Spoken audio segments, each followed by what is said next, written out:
Welcome back to LTC Heroes Live by Experience Care. My name is Peter Murphy Lewis. I'm your host. I'm excited because I am talking to a tag team Gold Star award-winning couple duo. Sorry about that. I told you that we would start off inauthentic, right? Okay. So now you feel comfortable. I Yeah. made the first mistake.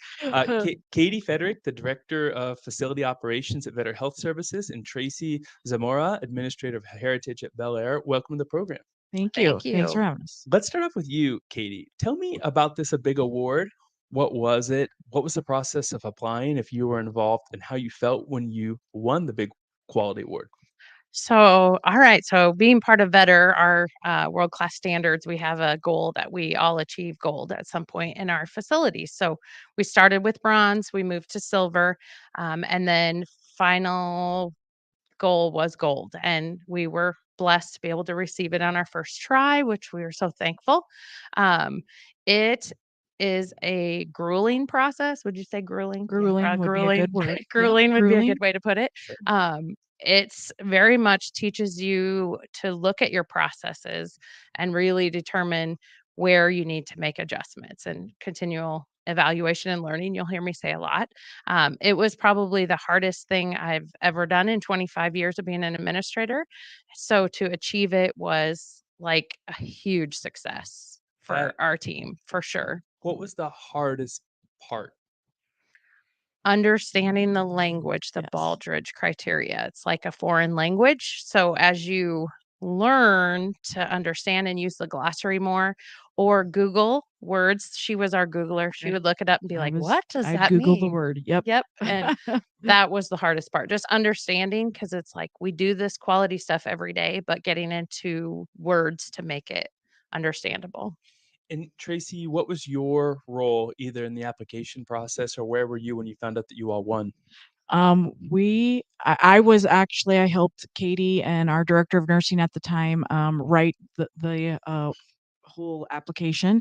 And there was certain aspects of it that I was maybe a little more well versed in with my experience. But then Katie kind of took a hold of all of it and all tied it in together. So we each added certain parts to the application of understanding, I guess, like the marketing aspect and things I helped with, customer service, some of that. And then Katie was supposed to go on vacation the day that we heard, and she came in and said she had something to tell us. And that morning, she told us that we had received it. And so she went on vacation, and the rest of us went and had adult beverages and celebrated. but before that, we brought all the team together. We did. It was pretty fun. They were and there very was excited. screaming, Yes. crying, everything. It was Yep. so fun. Yep. Huge accomplishment. And I understand when Vetter sets itself to meet a goal, it gets there. There's a chance that you weren't going to win it the year you did. It could have been afterwards, but it's something you would have kept on the horizon, right? Yes. Yes. And Mm. each time you do it, you get a feedback report where they give you some advice to work on things. So if we don't get it the first time, we keep trying. And ultimately, we're hoping we get a few more gold winners eventually. So I want to ask you about the mission and vision in Vetter. I think, let's see, if I've interviewed 500 or so people in long-term care over the last 3 years, the most have been from Vetter. So I know people are important to you. I know culture is important to you and mission and vision.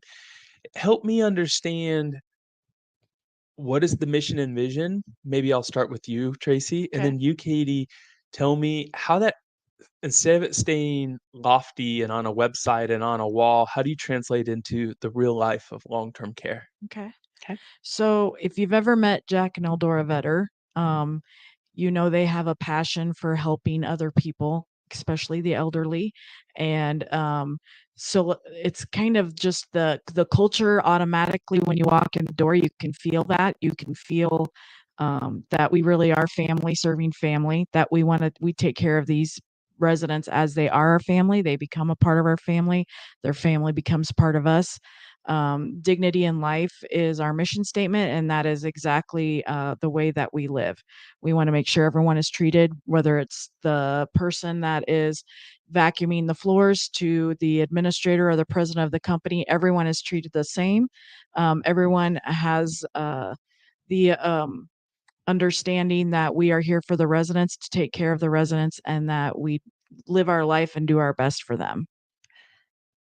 Tell me about how you translate that into real policy, into real care, so that your CNA understands it, your kitchen understands it. Well, and each of our buildings function on their own. I mean, we have our home office, but we function in that each building does it different. But ultimately, the goal is that we treat others as the most important person. So whether it's a visitor walking through the door, whether it's the housekeeper, whether it's dietary, we want to make sure that we're treating everyone as the most important person. And so that's ultimately a goal that we teach our administrators to really bring to life in their buildings. Keeping the mission, vision, values is really our roadmap to everything that we do. So if we're dealing with a tough situation with a team member, the mission, vision, values tell us how to handle that.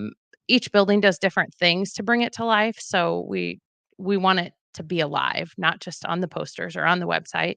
Some buildings do different awards and base it on the mission, vision, values, pulling pieces out, like the Smile Award, because we're always trying to make God smile at our efforts. Oh, that's cool. Yeah, so we just take bits and pieces, and each building does it in a different way. So it's kind of hard to say exactly, but we really push um, opening meetings with mission moments. How are we seeing the mission out alive in the buildings? And really recognizing people that are living mission moments.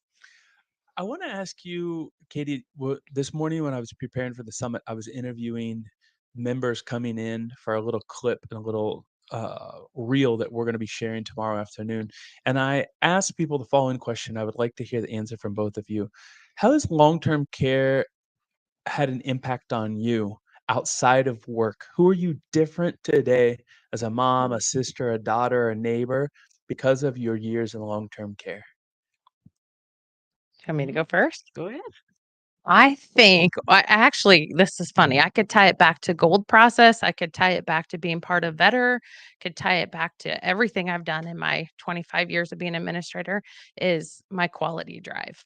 I'm always like in my mind, I'm always thinking, how can we do this better or easier and get good results for our residents, our team, whoever it may be. So I think really my quality drive and determination would be how it's changed me. Then I'm gonna ask a follow-up question before we move over to Tracy. Okay. Can you give me an example of how that is at your house, at home, on weekends, on your day off, that it's affected your determination with something else? My husband would say, I'm always like, "Oh, I think we should do a project. I think we can make that look nicer," or whatever, or, Or she like, makes an Excel spreadsheet. "Oh, yeah, I make an Excel spreadsheet for a lot of things." That helps me stay focused and be driven. I'm glad we brought your sidekick. We've worked together a few And years. Tracy, tell me how long-term care has impacted you as a human. Okay. Well, I kind of have a good story. My mom has worked at the same nursing home for 52 years. She worked there since she was 16. So I grew up in long-term care.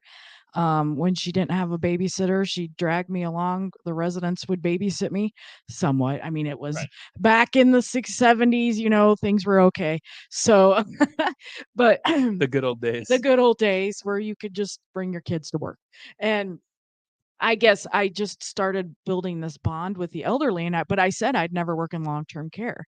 I said I'll never do it.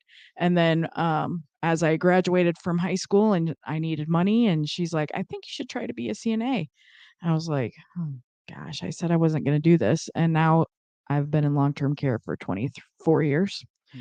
So I've worked pretty much every position except maintenance. And I guess it's made the passion and like I said, my mom's been doing it for 52 years. She's a nurse. She's still 73 and still working. And I see that her love for the elderly and her passion for the community and taking care of others is kind of what drove me to make sure and be an advocate for long-term care, because I feel like having a voice and making sure people know how wonderful this job is and how rewarding it is to take care of these elderly in our community.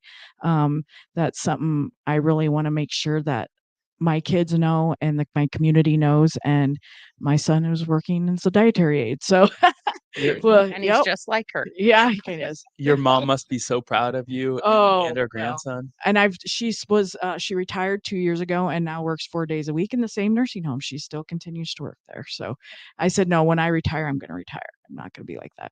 So I say, but, you know, it's a very rewarding job taking care of the elderly or taking care of the people that need help, so. As we wrap up, I'm gonna ask both of you to share a name of 1 or 2 people, and for time's sake, I'm not gonna let you go through everyone. Who's a frontline caregiver that you think at your organization is just the epitome of great things, great care, great long-term care, that you're happy that they're part of the face and they're part of the reasons that you all deliver great care?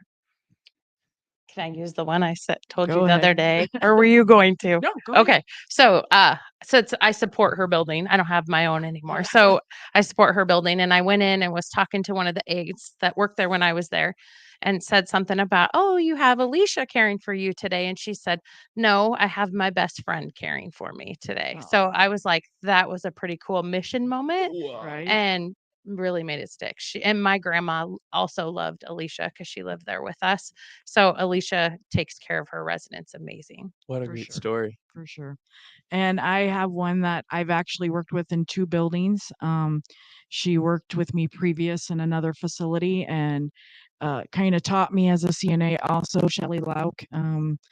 She builds a big relationship with, like she said, it's family serving family, and, she worries about them when she's not at work.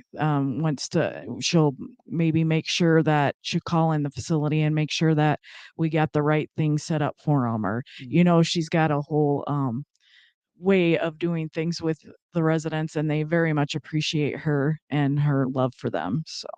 Great. Thank you to both of you so much for sharing your time with LTC Heroes. It's a pleasure, and hopefully next year we'll be able to hear more shout outs to your frontline caregivers. Yeah. Thank you so much. Thank Thank you. you.